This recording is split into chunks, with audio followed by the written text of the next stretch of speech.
Bueno, pues qué noticia, que dos noticias súper intensas. Una de ellas que está en desarrollo y que les iremos contando, yo creo que hasta el día de mañana ya, pero en este momento aseguran los grupos paramilitares que esto pues habrá que también confirmar con otros vectores, digamos, con otras líneas, pero aseguran los paramilitares de Rusia, o sea, los rusos que están queriendo quitar al régimen de Vladimir Putin, que en este momento ya están controlando varias aldeas: Novodarivak, Nexushe, Sevekino, Novaya, Tobolsanka, que son 5 aldeas pequeñas, 5 regioncitas chiquitas que supuestamente están controladas ya por estos grupos paramilitares. O sea, si eso es así, pues oye, pues van avanzando, no los han detenido. Y esto también es un tema pues importante porque también distrae a las tropas rusas de la situación de la invasión en Ucrania. Ahora, otra distracción también muy tremenda es que ahora se ha informado, y ahorita les ponemos también un video, donde el grupo Wagner ha estado denunciando que militares de las tropas rusas, militares de Vladimir Putin, por decirlo así, han estado disparando contra el grupo Wagner. Ya hay un choque que ya incluso pues hay militares rusos, ¿no? Que han estado pues hablando del tema, ¿no?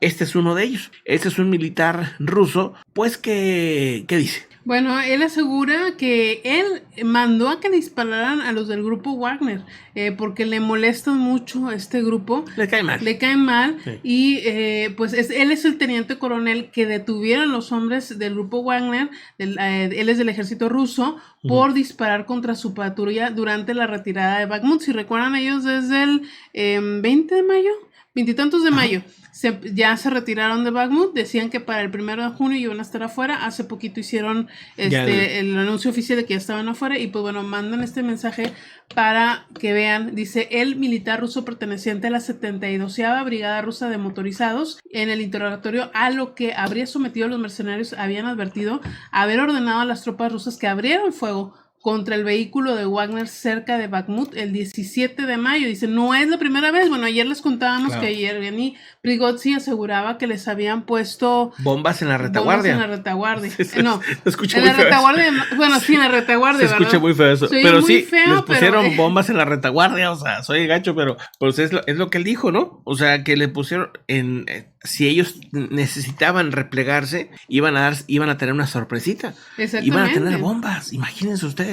Y ahora, pues, enfrentamientos con disparos. O sea, tanto que las tropas del grupo Wagner deteniendo a un comandante de los rusos, ¿no? Y exponiéndolo aparte. O sea, exponiéndolo públicamente para que vean, pues, que, ¿no? Como diciendo, pues aquí está, es lo que vengo diciendo desde hace rato.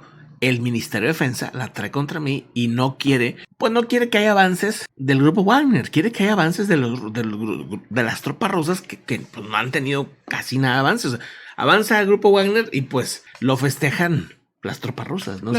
Y sí, Moscú lo festeja como si fuera de ellos, cuando en realidad pues es grupo paramilitar. Digo, están pagando, ¿verdad? Pero ojalá sí, porque la verdad es que como están las cosas se ve hasta quién sabe si pues quién sabe. La cuestión es que supuestamente, recordando que Prigozhin se supone que iban a destinar al grupo checheno de Ramzan Kadyrov a reemplazar en el frente en Bakhmut. La verdad es que yo no he visto nada de imágenes ahí con ellos. Seguramente habrá muchos videos en TikTok porque eso le encanta subir a Kadyrov. Sin embargo, no se ha visto movimiento ahí. Lo que sí llama la atención también es que pues Igor Girkin ya hizo un mensaje sobre esto y asegura que su opinión es que en los próximos meses va a haber una rebelión del grupo Wagner que podría desembocar en el derrotamiento de Putin. Bueno, lo comentamos creo que el viernes, o sea, el viernes traía esto Igor Girkin, ex comandante ruso, advirtiendo de los riesgos que hay de que Prigozhin tome el poder de Rusia. Ojo, porque Prigozhin ya hizo amistad otra vez con Kadyrov. Ya ves que andaban enojados. ¿Sí? Bueno, tuvieron una llamada telefónica en la que ya hicieron las paces, lo anunciaron públicamente los dos, diciendo, ya no tenemos broncas Kadyrov y Yevgeny Prigozhin. Sí, lo comenté, si no fue ayer, si no fue el sábado, fue el viernes, pero acaba de pasar eso, y pues, digo, está raro, ¿no? O sea, porque fue casi coincidió casi con el mismo día que lo de Igor Girkin, ¿no? Entonces está interesante, pero bueno, ¿algo más de este tema, de este asunto? Bueno, no, pues vamos a otros noticias importantes. Bueno, pues vamos con lo de Belgorod. A ver, Belgorod, pues, ciudad rusa que ha sido, pues se supone que atacada por estos grupos de paramilitares, pero también yo sí creo que ahí están llegando algunos drones ucranianos, ¿no? Que han estado. Yo creo que sí. Los ucranianos nunca se van a colgar esa medalla. No han querido. No han querido, pero según las autoridades rusas han informado que la noche de este domingo hubo un ataque de drones que ha incendiado una instalación de energía en la región rusa de Belgorod. Bueno, la gente que vive en Belgorod dice que ya en 24 horas Belgorod se volvió un pueblo fantasma. El gobernador de la región, está solo. Vyacheslav Gladkov, ha señalado que no ha habido víctimas como resultado de este incidente, mientras que ha apuntado que la causa preliminar del incendio pues fue la caída de un artefacto explosivo desde un dron. Este domingo Gladkov le pidió a la gente de estas zonas que están muy cercanos a la frontera de Ucrania que abandonaran sus hogares ante los constantes ataques que se están viviendo y que ya dejaron sus primeras 2 víctimas mortales en las últimas horas. Ya decía, hace poco vi una de estas entrevistas que hacen rusos, la verdad que muy valientes dentro de su país, preguntándole a la gente qué pensaban de esto, y uno de ellos decía que tarde o temprano esto iba a regresar, dijo, porque los ucranianos son como nosotros, no van a olvidar y se nos va a regresar y ya se empiezan a vivir. O sea, sí, o sea, ese es lo que decía desde el inicio, o sea, estás aún y que invadieras y que obtuvieras toda Rusia, ¿no? O sea, que toda Ucrania, perdón, o sea, que tuvieras toda la Ucrania para ti. Esto se te iba a regresar, iba a generar un montón de ataques por décadas de rebeldes que iban a estar tas.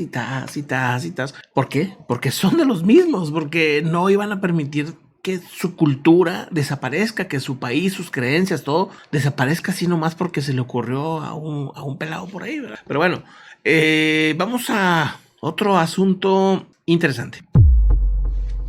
Bueno, una actualización nada más, porque pues ya tenemos varios días comentando lo que ha estado pasando entre República Dominicana y Haití sobre varias inundaciones que tuvieron. Ya se tienen los detalles de qué pasó o cuál fue el problema en Haití. Se supone que hasta el momento han reportado 15 personas sin vida. También hay varios desaparecidos. La Agencia de Protección Civil de Haití reportó provisionalmente 1,219 casas destruidas, imagínense, de por sí como está la situación, 23,390 personas que tuvieron que ser desplazadas y se está urgiendo, pues ya saben, alimentos, kits de higiene, agua potable. La situación está muy crítica y no estamos hablando de un huracán, estamos hablando de lluvias torrenciales, ¿verdad? Lluvias fuertes si tú quieres, pero no es un huracán. En estas condiciones que tiene Haití, imagínate un huracán, imagínate una situación de este tipo. El día, si no me equivoco, fue creo que ayer, les mostraba estas imágenes, ¿verdad? Esta es de Haití, pero también así igual en República Dominicana. Vimos varias imágenes pues de este tipo de inundaciones, donde se ve el agua casi, la gente en los techos. Muy duro, ¿no? Muy tremenda la situación. Vamos a otro asunto importante.